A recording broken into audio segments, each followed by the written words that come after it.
Thank you, Congressman. I'll tell you, Tim Holden does a wonderful job for you. You should be very, very proud of him. I want to thank Representative Neil Goodman, Representative Tim Syke, Schuylkill County Democratic Chair Ed Plea, the County Democratic Executive Committee. All of them told me I ought to come. And the President of the Ancient Order of Hibernians, Joe Wayne, thank you. The parade chairman, John McNelis, who's let me interrupt your parade. Folks,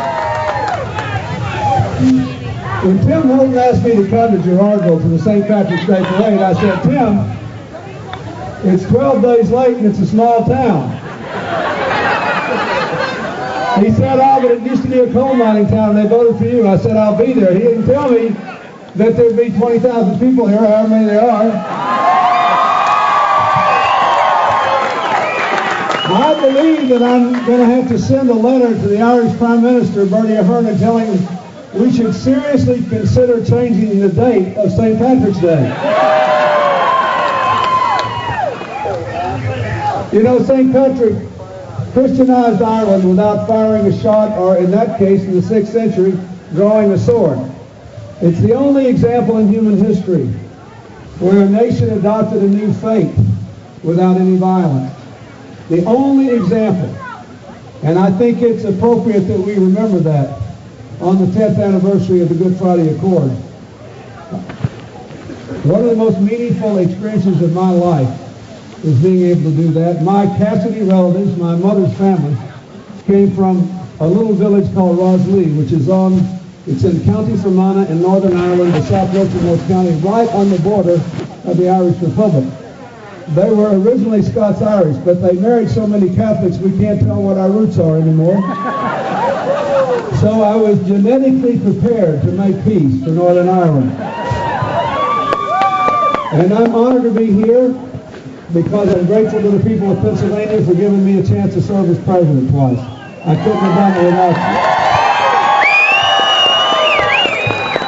And because, as Tim Holden said, when I was a young lawyer, just fresh out of law school, my first important clients were coal miners who had been shafted out of their black lung benefits by the rules of the government in the Reagan years, and we changed the rules for miners all over America in the work we did. And I am grateful that ever since, Tim just reminded me, I'd forgotten that one of the last things I did as president was to try to improve benefits and prospects for miners with black lung.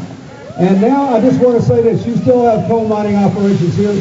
One of the most important things that we should be thinking about going forward is the obligation we all have to figure out how to burn coal cleanly. To do it, we're going to have to spend money and invest. I think we should invest it in the places that need it the most, in places like Pennsylvania, Kentucky, West Virginia, Ohio. We can prove that we can save the planet from global warming and burn a fuel that's going to be burned in China and India and everywhere else anyway. We need to lead the world. If we led the world to the moon, we ought to be able to lead the world to clean coal. And while this is not a political event, I know a certain candidate who is absolutely committed to that. So, I thank the Hibernians, I thank all of you, I thank a certain Polish citizen of this town who gave me pierogies this morning. I hope you'll forgive me for being multi-ethnic on St. Patty's Day, but after all, that's what America's all about. We're all here today across racial and ethnic and age and gender and every other line because our country works best when we work together. But let's remember the example of St. Patrick.